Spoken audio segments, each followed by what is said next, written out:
پہلے آسمان سے درجہ بدرجہ تمام آسمانوں کی سیر، جنت کی سیر، دوزخ کا مشاہدہ، سدرۃ المنتہا، عرش معلیٰ کی طرف سفر، پھر سدرۃ المنتہا سے آگے لامکان تک بلا کر محبوب کو اپنا دیدار کروا کے رب کائنات نے محبوب کی زبان سے یہ اعلان کروا دیا، رأیت ربی فی احسن صورت، سرکار دیکھ کر یہ فرما رہے تھے کہ میں نے اپنے رب کو بڑی حسین صورت میں دیکھا ہے، بڑی سونی صورت میں دیکھا ہے۔ اور ایک اور حدیث پاک میں ہے کہ سرکار فرماتے ہیں رأیت ربی مرتین، میں نے اللہ کو 2 بار دیکھا ہے، مرتن ببصارتی، فرمایا ایک بار میں نے اپنی آنکھوں سے دیکھا ہے، ومرتن بفؤادی، فرمایا ایک بار میں نے اپنے دل سے دیکھا ہے۔ سرکار دو عالم صلی اللہ علیہ وسلم کو اللہ نے معراج کروائی تو یہ فرمایا، اس کی نسبت اپنی طرف کی۔ جب کوئی کسی مہمان کو بلاتا ہے تو سم ٹائمز ایسا ہوتا ہے کہ صرف اور صرف انویٹیشن بھیج دیا جاتا ہے۔ سیکنڈ صورت یہ ہوتی ہے کہ انویٹیشن ود جو ہے نا وہ سواری جو ہے نا بھیجا جاتا ہے، اور بندہ بھیجا جاتا ہے کہ آپ جائیں ود پروٹوکول۔ ود پروٹوکول والی کیٹیگری میں سمجھتا ہوں کہ تیسری ہے۔ اچھا ٹھیک ہے، گاڑی بھیج دیجیے، گاڑی چلی گئی۔ سبحان اللہ۔ تیسری قسم ایسی ہوتی ہے کہ جب کوئی گیسٹ وی وی آئی پی ہو، بہت اسپیشل ہو، تو پھر گاڑی بھی بھیجی جاتی ہے، ساتھ پروٹوکول بھی بھیجا جاتا ہے۔ اللہ نے جب سرکار دو عالم صلی اللہ علیہ وسلم کو بلوایا معراج کے لیے، اللہ رب العزت نے جناب جبریل امین کو حکم فرمایا، یا جبریل خذ علم الہدایہ وخذ علم القبول، ہدایت کے جھنڈے اٹھا لو اور اپنے ساتھ جو ہے نا وہ قبولیت کے جھنڈے اٹھا لو۔ اور پھر آگے حکم یہ ہوا کہ اپنے ساتھ انزل الی دار الدنیا، اپنے زمین کی طرف جاؤ اور اپنے ساتھ 70 ملک، 70,000 فرشتے، 70,000 فرشتے بھی اپنے ساتھ لے کر جائے، اور 70,000 فرشتوں کی جماعت اور پروٹوکول لے کر جبریل حضور کی بارگاہ میں حاضر ہوئے۔ تو گویا یہ اللہ رب العزت نے اپنے محبوب کو ود پروٹوکول بلوایا۔ اور پھر عجیب بات یہ ہے کہ جب کوئی وی آئی پی مہمان آتا ہے اور جب ملاقات ہوتی ہے تو ملاقات کے بعد ہم دنیا داری کے اعتبار سے سمجھانے کی کوشش کر رہے ہیں ہم کہ اس کے بعد ایک پریس ریلیز جاری ہوتی ہے، جی فلاں مہمان آئے تھے، میزبان یہ تھے، پروٹوکول اتنا تھا، اس دن ملاقات ہوئی، اس طرح سے ملاقات ہوئی۔ اب جب سرکار دو عالم نے سیر معراج فرمائی، اب انتظار یہ تھا کہ جب پریس ریلیز آئے گی، دنیا کو بتایا جائے گا، تو کہا جائے گا جبریل لینے گئے تھے، جبریل لے کر آئے تھے، اللہ سے ملاقات ہوئی اور پھر واپس مسجد حرام کے پاس مکہ المکرمہ میں چھوڑ کر آئے۔ لیکن قرآن، کیونکہ اللہ کی جو پریس ریلیز ہے وہ قرآن ہے، اللہ جب پیغام دیتا ہے تو قرآن میں دیتا ہے، تو جب یہ سامنے آئی تو اعلان تھا سبحان الذی اسریٰ بعبدہ لیلا من المسجد الحرام الی المسجد الاقصی الذی بارکنا حولہ لنریہ من آیاتنا انہ هو السمیع البصیر۔ اب عجیب منظر تھا کہ اعلان یہ ہو رہا ہے کہ پاک ہے وہ ذات جس نے اپنے بندے کو سیر کرائی۔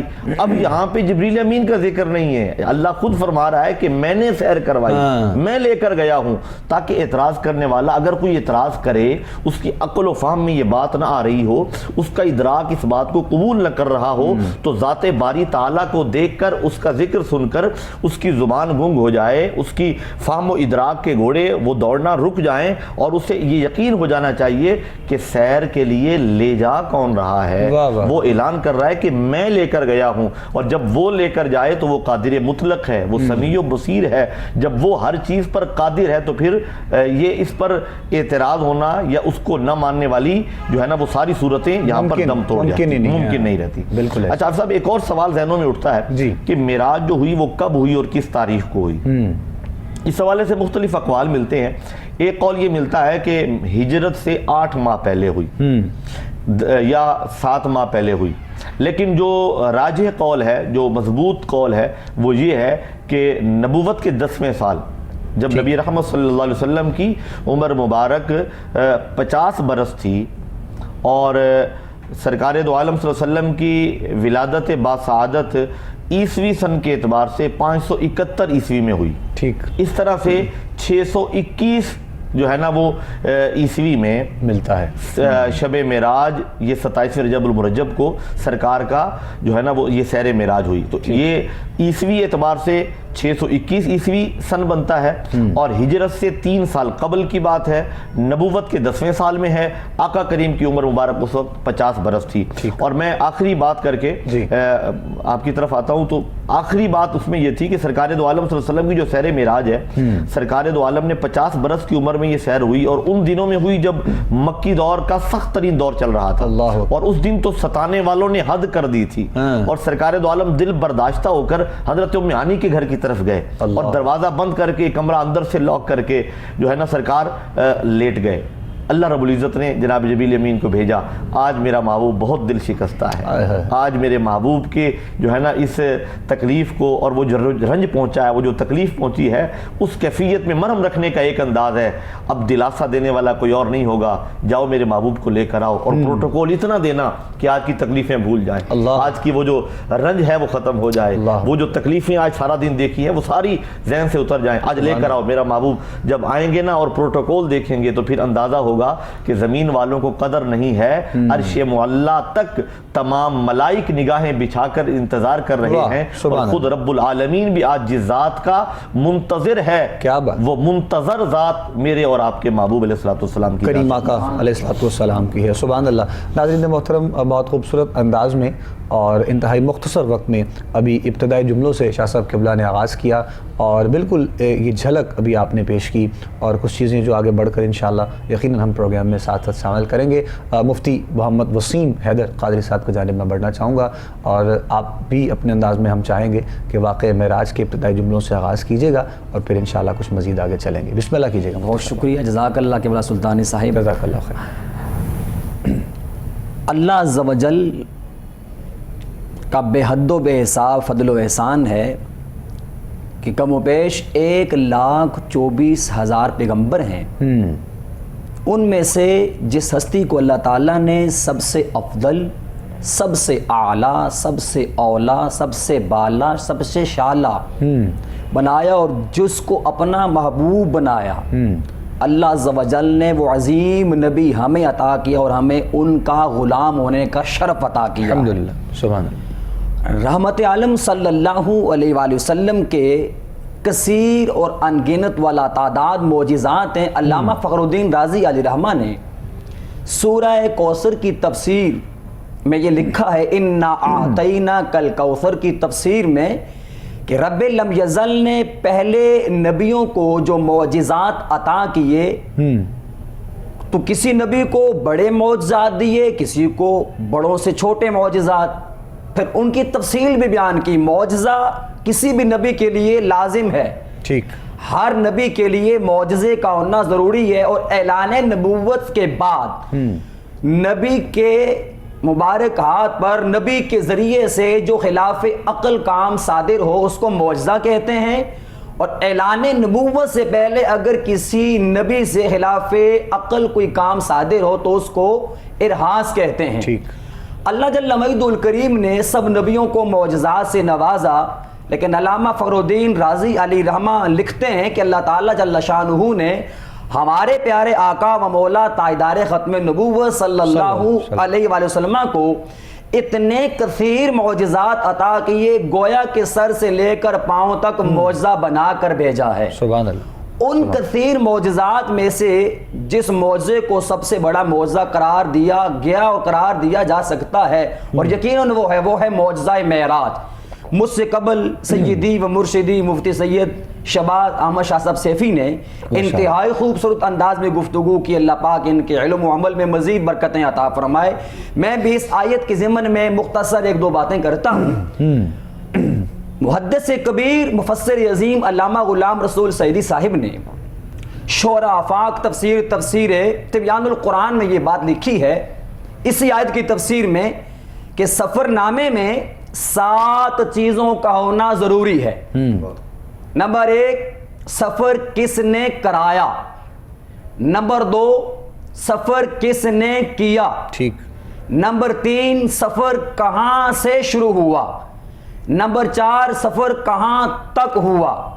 نمبر 5، سفر دن میں ہوا یا رات میں۔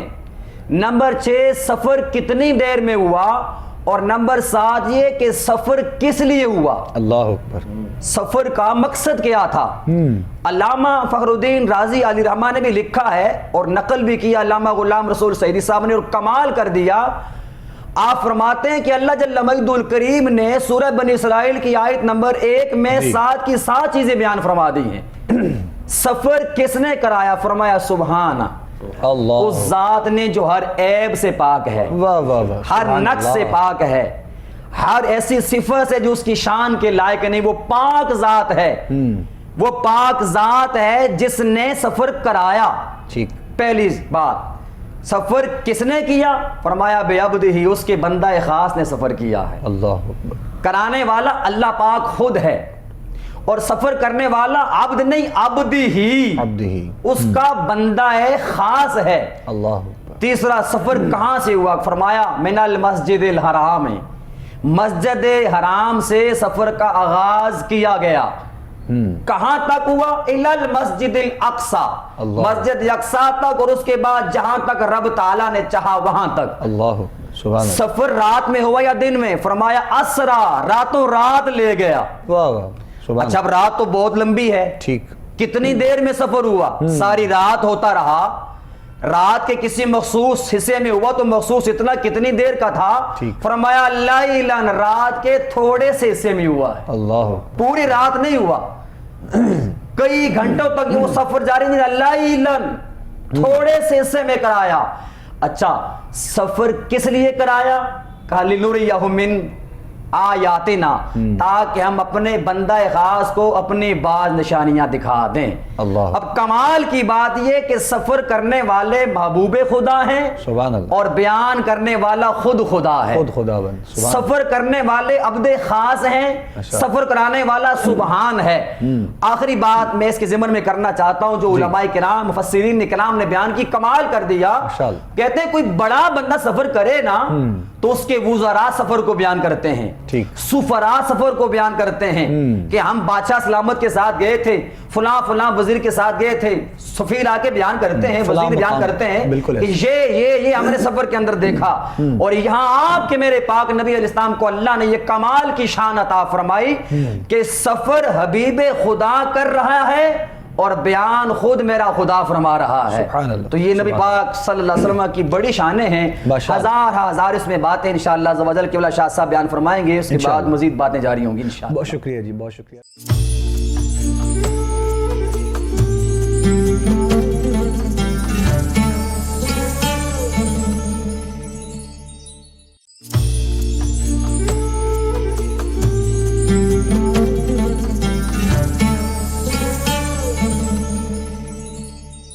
ناظرین محترم، خوبصورت گفتگو ہمارے آج کے پروگرام راہ فلاح میں جاری ہے، اور یقیناً یہ محبتیں اور یہ عقیدتیں آقا کریم علیہ السلام کی بارگاہ میں پیش کرنے کا موقع ہم سب کو حاصل ہو رہا ہے۔ مفتی سید شہباز حسین سیفی شاہ صاحب قبلہ کی جانب ایک مرتبہ پھر بڑھتے ہیں۔ شاہ صاحب قبلہ، آپ نے بھی اپنے انداز میں اور مفتی وسیم حیدر صاحب نے بھی اپنے انداز میں سفر معراج کے حوالے سے ابتدائی جملوں کا آغاز کیا۔ اب ہم چاہیں گے کہ جو عشق اور محبت کی باتیں، وہ رانائیاں، وہ مقام و مرتبہ، وہ بلندیاں جو عطا ہوئیں کریم آقا علیہ السلام کو، اور کس کس مقام پر کیا کیا ہوا، ان میں سے کچھ اگر پہلو ہم اپنے دیکھنے والوں تک، سننے والوں تک پہنچائے جائیں، تاکہ جو عقل میں نہیں آتے ہیں معاملات، اور ان لوگوں کے لیے بھی اور اپنے ان محبت کرنے والوں کے لیے بھی کچھ ایسی نئی باتیں جو ہمارے دیکھنے اور سننے والوں تک پہنچ سکیں۔ بسم اللہ۔ نبی کریم صلی اللہ علیہ وسلم کے سیر معراج اور واقعہ معراج پر جب ہم نظر ڈالتے ہیں تو بہت ساری ایسی پرتیں کھلتی ہیں جو ہمارے شعور اور فکر میں عظمت مصطفیٰ اور مقام مصطفیٰ کو مزید جو ہے نا وہ اجلا کر کے ہمارے سامنے لے کر آتی ہیں۔ سرکار دو عالم صلی اللہ تعالی وسلم جب معراج پر تشریف لے کر گئے تو جو پروٹوکول لینے کے لیے آیا وہ ملائکہ کا پروٹوکول تھا، فرشتوں کا پروٹوکول تھا، اور نوریوں نے پروٹوکول دے کر یہ بتایا ہے کہ جس ہستی کو نوریوں کا سردار پروٹوکول دینے آئے اس ہستی کا مقام اور مرتبہ کیا ہوگا۔ اللہ۔ دوسری چیز یہ کہ جب حضور براق پر سوار ہونے لگے، اب براق کیا ہے؟ براق برق کی جمع ہے، اور برق کہتے ہیں بجلی کو۔ آج سائنس جس پر ریسرچ کر رہی ہے وہ سپیڈ آف لائٹ ہے، ٹھیک ہے، سپیڈ آف لائٹ کی طرف جا رہے ہیں، اس کے لیے ریسرچ ہو رہی ہے، کوششیں ہو رہی ہیں. اندازہ لگائیں جو ریسرچ آج اس دور میں ہو رہی ہے، میرے کریم آقا آج سے 1450 برس پہلے اس تھیسز اور تھیوری کو نہیں، میرے کریم آقا علیہ تحیۃ و ثنا ملٹیپل سپیڈ آف لائٹ پر سوار ہو کر سیر فرمانے گئے. سبحان اللہ، کیا بات. اچھا، عام افکار اور عام احباب کے لیے جملہ کرنے لگا ہوں. جی ہاں، عام آدمی بجلی کو چھو لے تو پھر آدمی نہیں رہتا، ٹھیک، کوئلہ بن جاتا ہے، ٹھیک، زندگی سے ہاتھ دھو بیٹھتا ہے. برقی آلات کے قریب لکھا ہوتا ہے، قریب نہ جائیں، یہ برقی آلات ہیں. تو جو برقی آلات ہوں، زمینی بجلی کے آلات اور زمینی بجلی ہاتھ اگر ہم چھو لیں تو وہ ہمیں زندہ نہیں رہ سکتے ہم. ایسے ہی.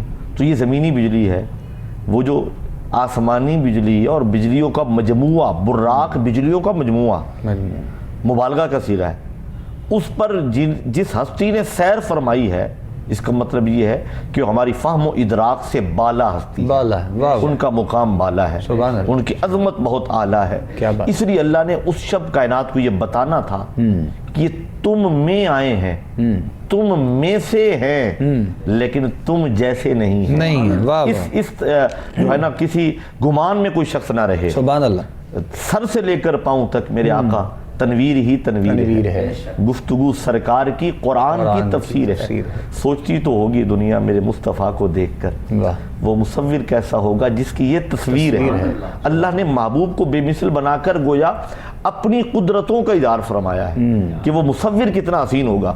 اور میرے کریم آقا جب براق پر سوار ہونے لگے تو آنکھوں میں آنسو آ گئے. نمناک آنکھیں جب جبریل دیکھتے ہیں تو تڑپ اور مچل کر پوچھتے ہیں، حضور آج رونے کی وجہ کیا ہے؟ میرے کریم آقا کی زبان کھلتی ہے، فرماتے ہیں تذکرت امتی هل يركبون یوم القیامہ. مجھے اس لمحے اپنی امت یاد آئی ہے. مجھے تو پروٹوکول میں براق دے دیا گیا ہے، تو میرے امتی جب قبروں سے اٹھیں گے اور حشر کے میدان میں حاضر ہوں گے تو وہ کیسے جائیں گے؟ مجھے امت یاد آئی ہے. تو رب کائنات نے فرمایا جبریل میرے محبوب کو خوشخبری سنائیے، آپ اس وقت اس پروٹوکول میں اس اعزاز کے وقت بھی آپ اپنی امت کو اگر نہیں نہ بھولے تو ہم آپ کو کبھی غمگین نہیں ہونے دیں گے امت کی طرف سے. وَلَسَوْفَ يُعْطِيكَ رَبُّكَ فَتَرْضَىٰ.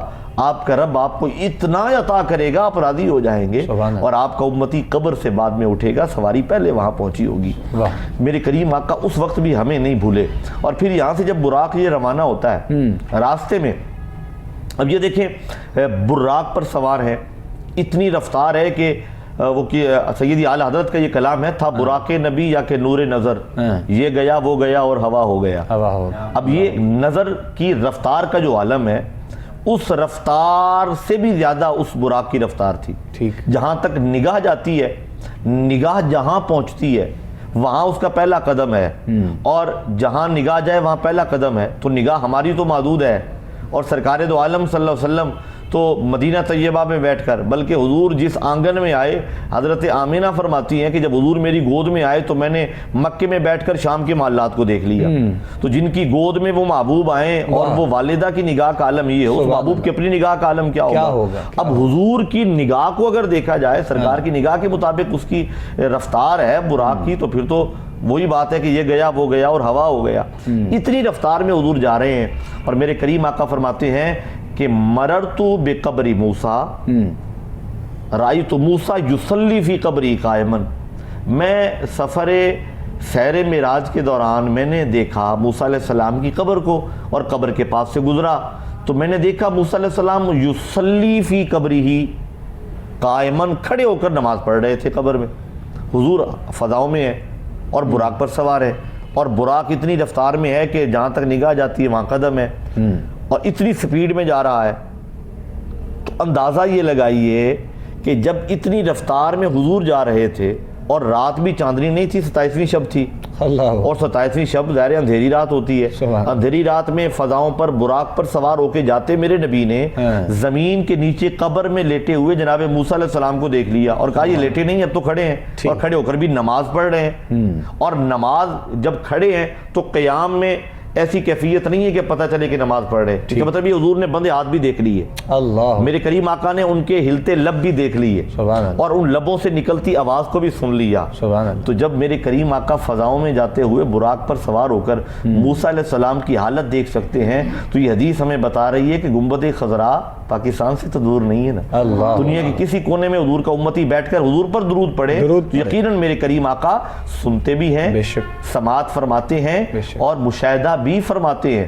اور یصلی عام طور پہ اس کا معنی کیا جاتا ہے کہ نماز پڑھ رہے تھے، اور یصلی کا ایک معنی درود پڑھنا بھی ہے کہ مفتی صاحب جانتے ہیں، علماء کرام اہل علم حضرات جانتے ہیں کہ یصلی کے کئی معنی ہیں، بہت سارے معنی ہیں، صلاۃ کے کئی معنی ہیں، درود پڑھنا، رحمت بھیجنا، دعا مانگنا، نماز پڑھنا۔ یصلی کا ایک معنی درود پڑھنا ہے، تو گویا جب حضور گزرے تو جناب موسیٰ علیہ السلام پروٹوکول میں کھڑے ہو کر حضور پر درود پڑھ رہے تھے۔ سبحان اللہ۔ اور حضور فرماتے ہیں کہ جب میں مسجد اقصیٰ میں گیا تو سارے انبیاء وہاں موجود تھے۔ اب ایک اور مسئلہ یہ ہے جو غور طلب ہے کہ موسیٰ علیہ السلام تو وہاں نماز پڑھ رہے تھے، نماز مکمل کی ہوگی پھر یہاں سے چلے ہوں گے، آقا تو گزر گئے تھے براق پر اور براق پر جا رہے تھے۔ اب یہ اگر وہاں پہلے پہنچے تو اس سے تیز رفتار سواری تھی، وہاں پہنچ گئے، ٹھیک، اور جب سارے انبیاء وہاں موجود ہیں، حضور کے استقبال کر رہے ہیں مسجد اقصیٰ میں، یہ اس بات کی دلیل ہے کہ سرکار دو عالم کے وہاں پہنچنے سے پہلے موسیٰ علیہ السلام پہنچ گئے، قیام میں تھے، رکوع بھی کیا ہوگا، رکوع کے بعد سجدہ بھی کیا ہوگا، سجدہ کے بعد قعدہ بھی کیا ہوگا، قعدہ کے بعد سلام بھی پھیرا ہوگا، سلام پھیر کی قبر سے نکل کر مسجد اقصیٰ کی طرف بھی گئے ہوں گے۔ اگر تو نکل کر گئے ہیں تو ایک بات یہ ثابت ہو گئی کہ براق کی بہت رفتار ہے، حضور اپنی رفتار سے نہیں جا رہے تھے، براق کی رفتار سے جا رہے تھے۔ براق کی رفتار بہت ہے لیکن نبوت کی رفتار کے برابر نہیں ہے۔ حضور براق کی رفتار سے جا رہے تھے اور موسیٰ علیہ السلام نبوت کی رفتار سے وہاں گئے۔ تو جب موسیٰ علیہ السلام مسجد اقصیٰ میں ہاتھ باندھ کے پیچھے کھڑے ہو گئے اور حضور فرماتے ہیں اممتہم، میں نے ان سب کی امامت کی، تو جب مقتدی کی رفتار کا یہ عالم ہے تو جو مصلی پر کھڑے ہو کے امامت فرما رہے ہیں میرے آقا کی رفتار کا عالم کیا ہوگا؟ سبحان اللہ۔ اب یہ تو ہے رفتار کی بات، اگر دوسرے پہلو کو دیکھیں تو ایک پہلو یہ بھی ہے کہ حضرت موسیٰ علیہ السلام وہاں قبر میں کھڑے ہو کر نماز پڑھ رہے تھے، اور جب حضور مسجد اقصیٰ میں پہنچے تو وہاں سارے انبیاء موجود تھے۔ اس کا مطلب یہ ہوا کہ انبیاء کی ذوات مقدسہ وہ ذوات مقدسہ ہیں اللہ کی عطا سے، وہ جب چاہیں جہاں چاہیں متعدد مقامات پر بھی حاضر اور موجود ہو سکتے ہیں۔ اور اس حوالے سے ہم جب تاریخ کو اٹھاتے ہیں تو تمام مکاتب فکر کے علماء نے اپنے بزرگوں کے حوالے سے لکھا ہے۔ حضور سیدی غوث الورا کے حوالے سے یہ ہے کہ مریدین آ گئے، ہر مرید نے کہا حضور آج میرے پاس افطاری فرمائیں، سب کو ہاں آپ نے فرما دی۔ اب کوئی پاس بیٹھا تھا، حضور 40 مریدوں کے ہاں ایک دن میں ایک ہی وقت میں افطاری ہوتی ہے، کیسے پہنچیں گے؟ اگلے دن ہر ایک خوش تھا کہ میرے گھر بھی آپ آئے تھے، میرے گھر بھی آپ آئے تھے۔ تو یہ شان ہے خدمت گاروں کی، سردار کا عالم کیا، میرے کریم آقا علیہ تحیت و ثنا کی بہت ساری شانیں ایسی ہیں جو معراج کی شب ہمیں واضح ہوتی اور نظر آ رہی ہیں۔ اور گویا جب واقعہ معراج کو ہم دیکھتے ہیں تو سرکار دو عالم کی عظمت، حضور کی عظمت کا پھریرا مزید بلند ہوتا ہمیں نظر آتا ہے۔ سبحان اللہ۔ بہت سی ایسی شانوں میں سے چند جو ہے وہ پہلو کی جانب ہم بھی آج کوشش کر رہے ہیں کہ توجہ آپ تمام دیکھنے والوں کی اور سننے والوں کے دلوائی جائے۔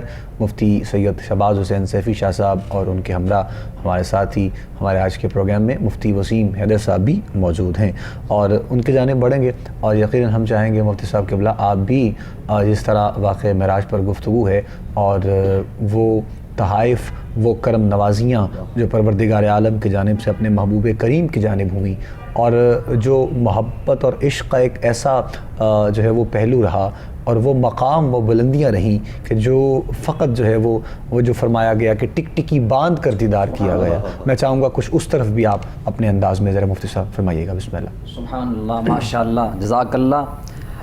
شاہ صاحب قبلہ بہت احسن انداز میں گفتگو فرما رہے تھے، اللہ تعالیٰ مزید برکات سے سرفراز فرمائے۔ الہیہ۔ جیسا کہ مجھے قبلہ سلطانی صاحب نے حکم دیا کہ تحائف معراج اس حوالے سے کچھ گفتگو کرنی، اس سے پہلے میں حکمت معراج جو ہے، فلسفہ معراج، ٹھیک، اس حوالے سے ایک صرف بات کرنا چاہتا ہوں۔ جی بسم اللہ۔ حضرات علماء کرام نے رحمت عالم صلی اللہ علیہ وآلہ وسلم کو معراج کیوں کروائی گئی، اس کی کل 15 وجوہات اور 15 حکمتیں بیان فرمائی ہیں۔ ٹھیک، کتاب ہے معراج مصطفیٰ اور معمولات النظریات، اس کا صفحہ نمبر 14، درۃ الناصحین، عربی میں یہ کتاب ہے، مصر کا چھاپا، جلد نمبر 2، صفحہ نمبر 118 پر یہ بات موجود ہے 15 حکمتوں میں سے ایک اختصار کے ساتھ کہ رحمت عالم صلی اللہ علیہ وسلم کا سفر معراج مسجد حرام سے مسجد اقصیٰ تک ہے، اس کے بعد پہلا دوسرا تیسرا آسمان، اس کے بعد جہاں تک رب تعالیٰ جل وعلا نے چاہا وہاں تک آپ کا سفر معراج ہے۔ اب حکمتیں کیا ہیں؟ 15 حکمتوں میں سے ایک حکمت یہ ہے کہ رحمت عالم صلی اللہ علیہ وسلم نے جب ڈائریکٹ اللہ عز و جل کے جلووں کو ہی دیکھنا تھا، براہ راست پروردگار عالم نے اپنے جلوے ہی دکھانے تھے، تو پہلے حرم شریف سے مسجد اقصیٰ کیوں گئے، پھر مسجد اقصیٰ میں امامت کیوں کرائی، پھر مسجد اقصیٰ میں امامت کروانے کے بعد خطبہ ارشاد کیوں فرمایا، خطبے کے بعد پہلا دوسرا تیسرا آسمان وہاں کیوں گئے، ڈائریکٹ چلے جاتے۔ تو علماء کرام نے الگ الگ درجات میں الگ الگ حکمتیں لکھی ہیں، اس میں سے ایک یہ ہے رحمت عالم صلی اللہ علیہ وسلم کی معراج کی حکمت۔ کہا گیا کہ زمین اور آسمان کا مناظرہ ہوا، زمین نے کہا میں افضل، آسمان نے کہا میں افضل، پھر دونوں نے اپنے اپنے دلائل دیے۔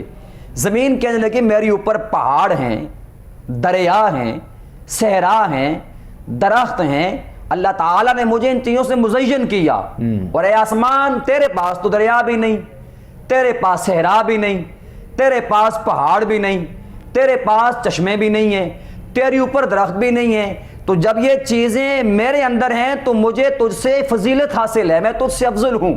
آسمان نے آگے سے کہا نہیں نہیں، یہ سب کچھ اگر تیرے پاس ہے تو سورج تو میرے پاس ہے، اللہ تعالیٰ نے مجھے سورج سے مزین کیا، اللہ تعالیٰ نے مجھے چاند سے مزین کیا، اللہ تعالیٰ نے مجھے بروج سے مزین کیا، اللہ تعالیٰ نے مجھے عرش سے کرسی سے مزین کیا، لہٰذا یہ جو چیزیں میرے اندر ہے، زمین تیرے پاس یہ نہیں ہے، لہٰذا میں تجھ سے افضل۔ جب آسمان نے زمین کو یہ دلیل دی تو زمین آگے سے کہنے لگی ٹھیک ہے یہ ساری چیزیں تیرے پاس، سورج چاند ستارے بروج عرش کرسی تیرے پاس، لیکن میری پشت پہ بیت اللہ شریف ہے، اللہ جس کا طواف انبیاء نے کیا، جس کا طواف رسل کرتے رہے، جس کا طواف اولیاء کاملین صالحین کرتے ہیں کرتے رہیں گے۔ اور اے آسمان تیرے اندر تو بیت اللہ نہیں، میرے اندر تو بیت اللہ ہے، فلہذا میں تجھ سے افضل۔ آسمان نے کہا زمین سے بالکل ٹھیک ہے، اگر تیری پشت پر بیت اللہ شریف ہے تو میرے اوپر بیت المعمور ہے، جس کا طواف اللہ تعالیٰ کے فرشتے کرتے ہیں۔ مناظرہ کافی طویل ہے، میں اس کا اختصار کر رہا ہوں۔ زمین آسمان سے یہ کہنے لگی کہ بالکل ٹھیک، کہ جو کچھ تیرے پاس ہے وہ کچھ میرے پاس نہیں، جو کچھ میرے پاس ہے وہ کچھ تیرے پاس نہیں، لیکن تھوڑا انتظار کر۔ انتظار کس چیز کا تھا؟ امام الانبیاء، شاہ ہر دو سرا، وارث زمین و آسمان، سیاح لامکان صلی اللہ علیہ وسلم جب اس قرائے ارض پہ جلوہ فگن ہوئے، زمین نے رحمت عالم صلی اللہ علیہ وسلم کے قدموں کو چوما تو کہنے لگے اے آسمان اب میں تجھ سے افضل ہوں، اب میں تجھ سے اعلیٰ ہوں، جس ہستی کے لیے ساری کائنات بنی تھی وہ میرے اوپر تشریف لے آئے، ان کے قدم میں نے چوم لیے۔ جب کمال کی بات یہ آگے سے آسمان نے دلیل کوئی نہیں دی، آسمان نے یہ نہیں کہا اچھا اگر تیرے اوپر امام الانبیاء آ گئے تو میرے اوپر فلاں فلاں چاہیے، آسمان خاموش ہو گیا، کہنے لگا زمین اس وقت تو ہی مجھ سے افضل ہے، اللہ کیونکہ تو نے افضل ترین ہستی کے قدموں کے بوسے لے لیے۔ اس وقت اللہ تعالیٰ سے آسمان نے دعا کی یا اللہ اس وقت زمین مجھ سے افضل ہے کہ تیرے حبیب کے قدم اس نے چومے ہیں، میں دعا کرتا ہوں اپنے محبوب کریم صلی اللہ علیہ وسلم کو معراج کا معجزہ عطا کر اور میرے ذریعے سے ان کو اوپر لے جاتا کہ میں ان کے قدم چوم سکوں۔ اللہ عز و جل نے آسمان کی دعا کو قبول کیا، رحمت عالم صلی اللہ علیہ وسلم کو معجزہ معراج عطا کیا۔ لکھنے والے کیا خوب لکھتے ہیں کہ آسمان نے جب نبی علیہ السلام کے قدموں کو چوما تو کہنے لگا زمین جس وقت قدم تو چوم رہی تھی تو افضل تھی، اب قدم میں نے چومے اب میں افضل ہو گیا۔ پتہ چلا اصل میں افضلیت کریم آقا صلی اللہ علیہ وسلم کی ہے، جس چیز کی نسبت ان کے ساتھ ہو جائے وہ افضل و اعلیٰ ہو جائے ہے۔ جب وہ زمین پر تھے تو زمین افضل، آسمانوں پر تھے تو آسمان افضل۔ اس کے علاوہ اور حکمتیں ہیں کہ جن کی بنیاد پر اللہ عز و جل نے آپ کو معجزہ معراج عطا کی۔ آخر میں تحائف معراج کے حوالے سے جیسے کہ صاحب نے فرمایا تھا کہ گفتگو کرنی ہے، چند ایک باتیں عرض کرتا ہوں۔ اللہ عز و جل نے رحمت عالم صلی اللہ علیہ وسلم کو معراج کی رات بہت سارے تحائف عطا کیے۔ ان تحائف میں سے چند ایک کا میں آپ کے سامنے ذکر کرتا ہوں۔ روح البیان تفسیر میں علامہ اسماعیل حقی علیہ رحمہ نے ان کو لکھا ہے کہ رحمت عالم صلی اللہ علیہ وسلم فرماتے ہیں میں آسمانوں سے جب گزرتا جا رہا تھا تو ملائکہ کو دیکھتا جا رہا تھا، کسی آسمان کے فرشتے قیام میں تھے، کسی آسمان کے فرشتے رکوع میں تھے، کسی آسمان کے فرشتے سجدے میں تھے، کسی آسمان کے فرشتے اللہ عز و جل کی تسبیح کے اندر مصروف تھے، کسی آسمان کے فرشتے قعدہ کی صورت میں اللہ کی عبادت کر رہے تھے، اور فرمایا جو فرشتہ قیام میں تھا قیامت کے دن تک اس نے قیام ہی کرنا ہے، اللہ جو رکوع میں تھا قیامت کے دن تک اس نے رکوع ہی کرنا ہے، جو سجدے میں تھا قیامت کے دن تک اس نے سجدہ ہی کرنا ہے۔ نبی علیہ السلام فرماتے ہیں جب میں نے رب لم یزل کی اس کی شان کے مطابق زیارت کی، اس کا دیدار کیا، فرمایا محبوب آج رحمت کے دروازے کھلے ہیں، تو مانگتا جائے گا میں رب تجھے عطا فرماتا چلا جاؤں گا۔